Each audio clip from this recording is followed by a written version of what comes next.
Hey guys, just wanted to give you a quick disclaimer at the head of this video. There was an update for Just Survive that happened on September 21st. It did add metal shacks and metal building components and stuff like that. I didn't really get a chance to play it. I don't really have much of an interest in playing it. And if you watch this video, you'll know why.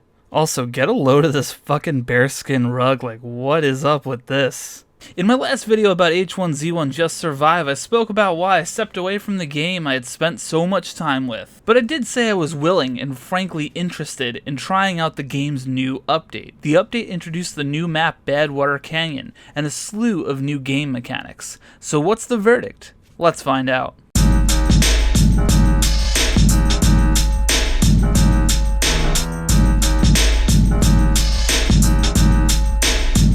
What's going on, everyone? The Sweet Lou here. Thanks for tuning in. In the last few weeks, I booted up H1Z1 Just Survive, but to my surprise, the branding has changed. The game is apparently now Just Survive. Isn't that a blast to say? Just Survive? Whatever, fuck it. They removed the H1Z1 branding. I dragged my two buddies along with me for the ride. Big shout out to KEEF and Corrupt for helping me out with this video. But before we even got to play, KEEF and Corrupt had some serious login issues. It had been 15 minutes and KEEF was already beyond frustrated. He hadn't even started playing yet. Dude, this password meets the requirements. Oh, the pain. Wait, then how did I log in to get that, if that's wrong? I'm lost in username and password form hell. This is so fucked. I finally got an accepted password, and it turns out my old password's also wrong. Not to brag, but I didn't have any login issues. Anyway, there's undoubtedly some familiar stuff in this new update. The server select screen, for example, that looks pretty familiar. The character creation screen, that looks familiar. Character assets, animations, items, and objects in the world look familiar. There are some new additions, of course, but it does resemble the same game. Well, looks can be deceiving, and let me tell you, Just Survive is not H1Z1. Literally. Oh, in my opinion, having played it a bit now, I think this new update and apparent new direction from Daybreak is marching the game forward in a very wrong direction. I think I can sum this update up in 4 simple words. What the fuck happened? While we're only on a small cut of the new full map, Badwater Canyon is honestly dull so far. There are very few points of interest on this map, and yet loot is seemingly plentiful. It didn't take me much more than 10 to 15 minutes before I was strapped with several weapons, and not much else to do, other than grind, but more on that in a few. While I do acknowledge the fact that once Just Play Another game is done, the full map will presumably have many points of interest and hopefully some serious variety. The current map is just not that exciting to me. And I want to be clear here, I don't hate it, it's fine, it's visually decent, it's just boring, it's big and unnecessarily so in my opinion. I also can't help but be a little bummed that the Z1 map is now gone. It's not even preserved in some sort of modded or vanilla H1Z1 server. The map and all the memories we made are completely gone now. Base building is completely redone in Just Can't Even. And as many of you know from watching my older videos, my squad and I loved our bases. We loved building them, we loved hanging out in them, sometimes we loved raiding other bases. So I'm sure you can imagine that I was very interested in the new base building mechanics. When you think of a survival game, the base is really one of the only long-term goals that exists. Bases are now referred to as strongholds, and they can be placed on specific plots of land. While that's good because you won't have this anymore,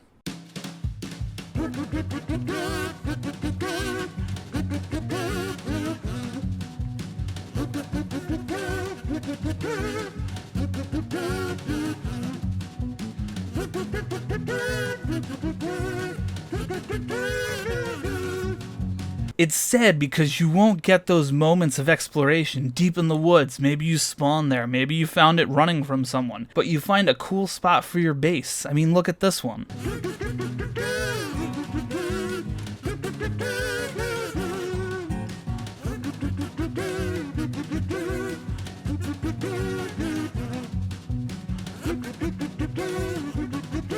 These plots of land can't be just built upon, though. Don't think of this like H1Z1, it's totally not the same game, remember? You don't just lay down a base foundation and build anymore. You have to find a plot of land you like, and then you buy it. Yeah, I did say buy it. It's a post-apocalyptic world out there infested with zombies. You have to loot for the basic essentials to live. Your water, you need to find your corn and your red motorcycle helmets, and yet you still pay the government for land. That's a bit of hyperbole there, but seriously, what is the motivation behind this change? What are we playing? And why? Like, what sense does it make? You have to earn money by grinding, only to buy a plot of land, and then start grinding again to build a base. Let's really break this down here and think about it. You run around in the world, picking up guns and food and stuff and things that you would need to survive. But then, instead of stashing those items in your shack or base, you're selling them all in an attempt to buy a plot of land to build your base. And then once you start building your base, you not only need to grind for materials to actually build the fucking thing, but then you need to regrind to replace all the shit you sold to buy the plot of land. Do you see the fucking issue here? With this update, grinding has essentially been doubled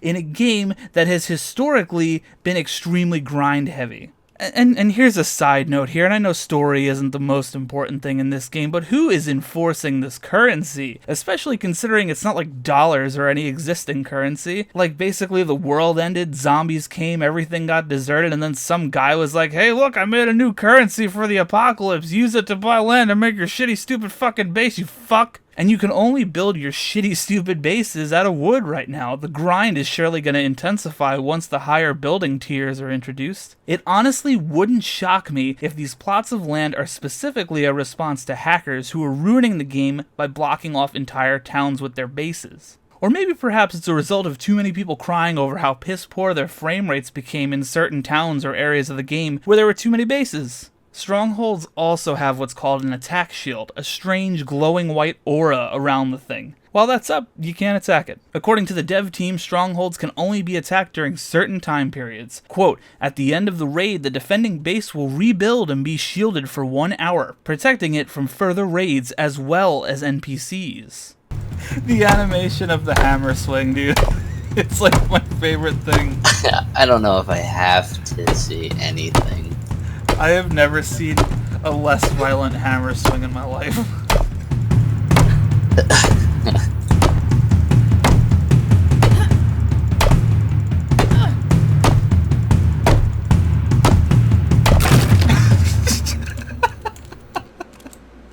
I really can't stress this enough. When you die, you go to one of two places, either the safe zone, which we're going to talk about a little bit more later on, or the base that you've already built. But now think about this, right? If you respawn in the safe zone, guns and loot are plentiful, right? There's always going to be a stream of people coming and going, whether they're new to the server or they've just chosen to spawn there, right? There's always that flow of people, and there's always stuff to find on the map. And not to mention, the NPC that you sell all your shit to is in the safe zone. So all that considered, what's the point of bases anymore? Are they even relevant? Well, KEEF Corrupt and I purchased and began building a base. For science. And let me tell you, honestly, I don't think they're relevant anymore. The base building system has taken a semi-modular approach. You can put up walls however you'd like. Gone are the days of building with prefabricated buildings. However, you're still restricted specifically to the plot of land you purchase, so don't expect that insane variety just yet. And if you fail to log in and maintain your base for a week, it'll decay, and it'll go up for grabs for another player to purchase. They also removed the discovery option. It's just gone. You just know how to build everything from the start, which I suppose is convenient. Relearning everything after a wipe was a little tedious. And you also have a specific storage in your inventory for structures you've built. I find this a bit ridiculous though, considering you can carry massive walls alongside your already full backpack. Like, where are you putting them? While you're allowed a greater freedom to custom build your stronghold, you're seriously restricted in almost every other aspect of base building. Honestly, Daybreak, if you're gonna go Rust, don't half measure it. Go full Rust. Their system's great. It's not flawless, but damn it, it's better than buying a plot of land and being limited to it and having raid shields and all this other fucking crap. We can't really discuss Just Survive without addressing the elephant in the room. The infected elephant in the room. Oh man, I'm just on fire today. I'm talking about the zombies, or lack thereof, I should say. During our first hour of play, we saw maybe 5 or 6 in total. Their AI is still really bad. You can easily outrun them. Sometimes they're just uninterested, or maybe they're sexist. I'm playing a female character after all. And sometimes they're just downright strange. What is interesting, however, is as my squad started building our base, a shitload of zombies started spawning. Dude, wait. Dude, rocks calm them down. Look Yes. at me. You just gotta be on the rocks, and they don't understand. If you're taller than them, they pray to you. Dude. God damn it! Just want to get the fucking stuff. Dude, you... Well, get over here. You have nothing. Just get these fuckers out of here. It honestly turned into a threat, which was cool. It's annoying that they just fucking appear seemingly to impede progress, but it's cool nonetheless. I much prefer roaming zombies everywhere that are attracted to you if you stay stationary for too long. But this is kinda like Dragon Ball Z instant transmission shit. It needs to be a persistent world to immerse you in the survival experience. During the base building process, I also learned that zombies are allergic to wooden door frames. Check this out. Oh, what are you doing with the door open? They can't get through. They can't figure it out. No way, dude. Watch. If I...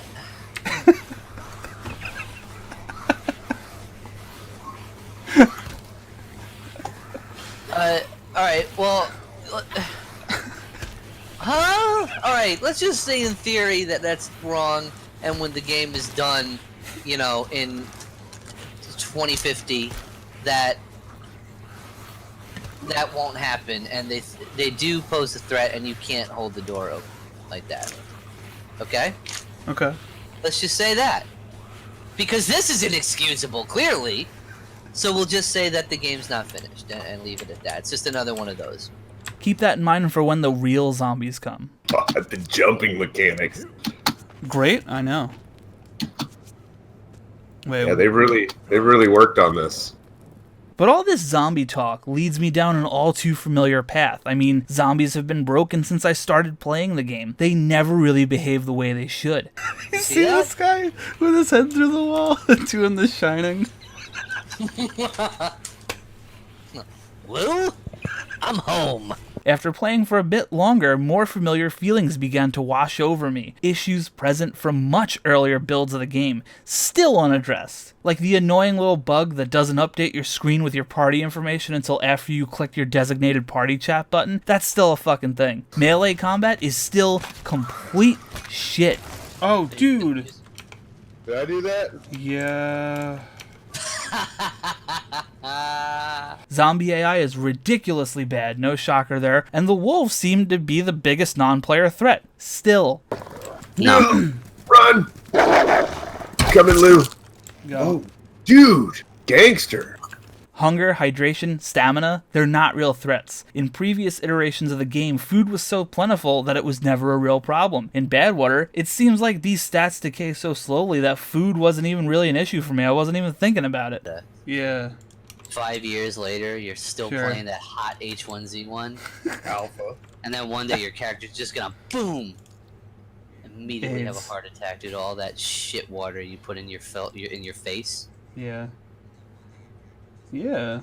Start vomiting up Yeah, eyeballs. you're right, dude. Dirty water doesn't damage you anymore. That's so weird. Why? What's the point? Why? And the stamina meter acted more as an inconvenience than anything else, one that could easily be rectified by the plentiful sleeping mats all over the canyon. I started playing H1Z1 before the game split. In fact, I reported on the game split. How about that? As of February 17th, 2016, H1Z1 will split into 2 games, one of which focusing on the core survival mode, and one of which focusing in on deathmatch style gameplay, much like Battle Royale. I played before it was H1Z1 Just Kill Yourself, and now it's Just Kill Yourself. But it's 2017 now, and I'm so glad that Daybreak was socially conscious enough to give this game exactly what it desperately needed. Safe spaces! Oh yeah, the safe zone. Let's talk about the fucking safe zone. It's a weapons-free area, perfect so that you can scope people out and follow them 12 feet and then kill them. Honestly, I don't know what to make of this shit. The game is marketed as survival, but you respawn in this safe area with other people. Remember being dropped into the woods, not knowing where you were, trying to get your bearings? Did you like that? Fuck you. The time of small starts and random exploration is gone. The safe zone completely destroys the survival element. This is hands down the worst decision I think Daybreak has ever made for this game. There is nothing stopping trolls from camping and killing fresh spawns over and over again right now. I don't mean to keep going back to this, but Rust has a huge problem with this. In Rust, you spawn as a naked on the beach, and on the day of a wipe, trolls just run around on the beach killing nakeds for literally no reason other than to grief people. And with the idea of infamy being kicked around, it sure would be cool if you could choose to take your guns out within the safe zone. Yeah, then maybe people could get together and de-escalate the situation, you know, take it outside, fuckos. Maybe there could be a jail, you know, or an NPC won't deal with you if you pull a gun out in there. Oh wait, no, you just can't even do that. You can't even make your own decisions in this game. And you know, over time, the safe zone is just going to become a cesspool of assholes blurting out dumb shit. That has nothing to do with crackers, dude. It has everything to do with crackers. No, cheese crackers, Cheez-Its or Cheese Nips. This isn't a race thing, you fuck. Oh my god. Oh my god, please stop attacking me. Just answer the question. Remember the box of Destiny? Oh wait, maybe you don't since this isn't H1Z1, this is Just Friends, starring Ryan Reynolds and Anna Faris. Oh man, they broke up. I really can't stress enough how much I hate this fucking system. And on the flip side of this, respawning within your base is only going to make raiding even more of a chore. It's such a cheap anti-survival system. It almost feels like they're actively trying to make this more like a battle royale. Hey, do you need a helmet? No. Helmets are actually stupid. I'd like to take a moment now to address something a bit larger in concept than the gameplay. I think the branding change from H1Z1 Just Survive to simply Just Survive, along with the subreddit change, is a big deal. They've created r play Just Survive. They're attempting to completely sever ties with the previous entity that is H1Z1. In fact, you actually can't even post in the old r/H1Z1. The plot becomes extra thick when you realize that r play Just Survive was actually fan created. Daybreak aren't even mods on that subreddit. So when you see threads like this, it's actually fanboys censoring the community, not the devs. The devs can't really seem to be bothered with Reddit, it seems. Anyway, back to branding talk. The artwork within the game is rebranded too. It looks like some 80s B-movie, but like not in the good way. I'm sure Daybreak just wanted to make this change happen because Just Survive is such a good name, right? It definitely doesn't have anything to do with distancing the branding of this obviously failing game from H1Z1 King of the Kill, which at the time of this video is doing fairly well. Perhaps this was an attempt for Daybreak to wash their hands of previous failings with the game, an attempt to tantalize new people to try out this early access game, a game that has been in early access for 2 years now, with no estimate of when it'll be out of early access. I thought I was dreaming for a minute. Yeah. I thought I was asleep and I was dreaming. Okay.